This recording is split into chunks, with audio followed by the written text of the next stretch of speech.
વડોદરામાં વિદ્યુત સહાયક ઉમેદવારોએ વિરોધ કર્યો છે। એમજીવીસીએલ કચેરી બહાર ઉમેદવારોનો જમાવડો। પરીક્ષામાં પાસ થયા છતાં નોકરી ન મળતા ઉમેદવારો નારાજ થયા છે।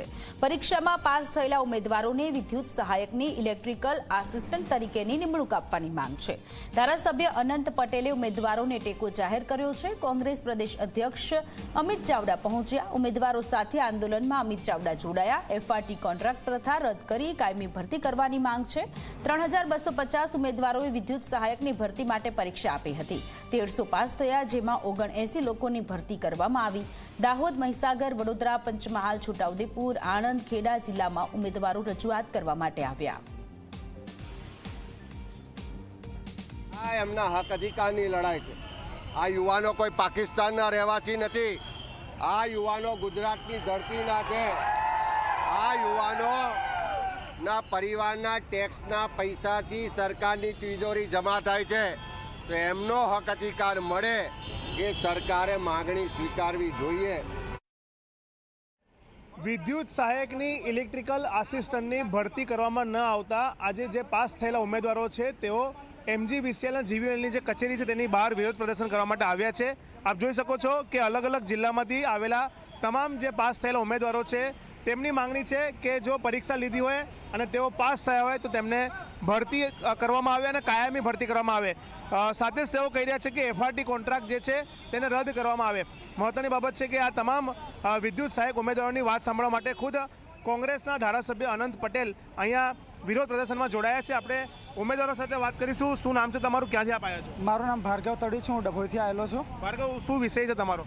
અમારો વિષય એ છે કે અમારે પરમનન્ટ ભરતી કરે। અમારા છોકરાઓ જે 1300 જણ પાસ થયેલા છે 2600-3200માંથી, તો એ બધાને અંદર કાયમી ધોરણે લે એ અમારી માંગણી છે। અને કોન્ટ્રાક્ટમાં જે ચાલે છે એ પદ્ધતિ બંધ થાય।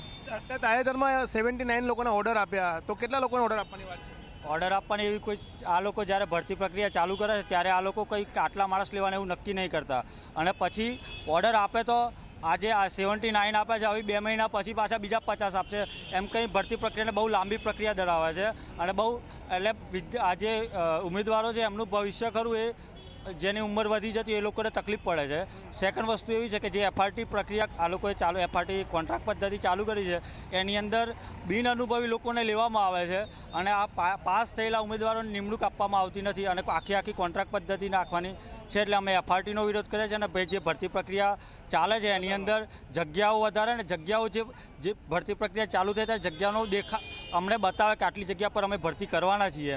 આ લોકો ભરતી નહીં કરતા, અને મેરિટ લિસ્ટની અંદર જાતિ વાઇઝ કે એ રીતના કોઈ ઉલ્લેખ કર્યા વગર ડાયરેક્ટ નિમણૂક પત્ર આપે છે આ લોકો। શું કહેશો, આજે આનંદભાઈ પણ આવી રહ્યા છે તમારા વિરોધ પ્રદર્શનમાં તમને સાથ આપવા માટે, શું રજૂઆત છે? એ સાહેબનો બી ઘણો આભાર કે અમારી જે મદદ માટે જે અમે એમને રજૂઆત કરી તો સાહેબે અમારું સાંભળ્યું, અને એ સાહેબ પણ ટૂંક સમયની અંદર આવે જ છે। હવે સાહેબ 2021ની અંદર 950 છોકરાની ભરતી કરી, પછી 2023ની અંદર લમસમ 500-600 છોકરાની ભરતી કરી, ત્યારબાદ એફઆરટી કોન્ટ્રાક્ટ આ લોકોએ ચાલુ કર્યો। એ કોન્ટ્રાક્ટની અંદર બીજા જે 3200 છોકરાએ એક્ઝામ આપી એની સામે 1300 છોકરા પાસ થયા। એ 1300 છોકરાની અંદર અત્યારે મેક્સિમમ 79 ઓર્ડર કાઢ્યા છે। હવે ઘણા જ બધા જે છોકરા પાસ થયા છે એ લોકોનું શું? અને આવતા જતા ટાઈમ પર એવું થશે કે દર વર્ષે એક્ઝામ લેવાય છે પાસ થઈ